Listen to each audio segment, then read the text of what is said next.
नहमदुहु व नुसल्ली अला रसूलिल करीम अम्मा बाद फ़अऊज़ु बिल्लाहि मिनश शैतानिर रजीम बिस्मिल्लाहिर रहमानिर रहीम।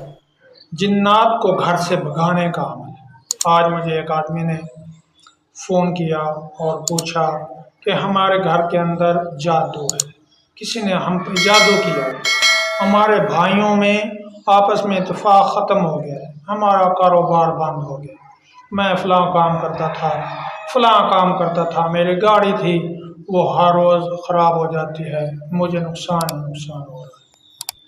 तो नुकसान क्यों होता है? उसकी असल वजह दीन से दूरी है कि घर के अंदर हमने कुरान पाक को खोला नहीं, कुरान पाक की तिलावत नहीं की और नमाज़ों की पाबंदी ना करने की वजह से कारोबार में बरकत, रिज़्क़ में बंदिश वगैरह ऐसे काम आते हैं। और कुछ रिश्तेदार ऐसे भी होते हैं कि जो फजूल किस्म के तवीज़ लाए और आपने रिश्तेदारों को डाल दिए, उन पे अमल किए, वजीफ़े किए, तो उन रिश्तेदारों के वजीफ़ों से और ये गलत जो ये धंधा करते हैं इससे बचने के लिए कि कोई ऐसे तवीज़ ला कर देते हैं कि उनका कारोबार बंद हो जाए, बंदिश हो जाए।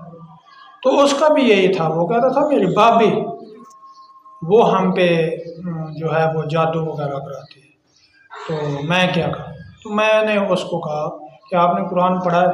कहता है मैंने कुरान नहीं पढ़ा है, मैं कुरान नहीं पढ़ सकता।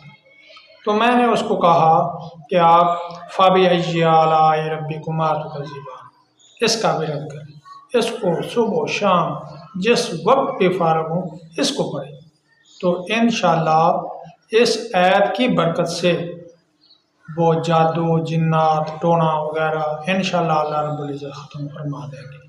तो उसने ऐसे ही किया। तो वो मुझे कह रहा था अब हमारा भाई हमसे बोलता है, कुछ फ़र्क है।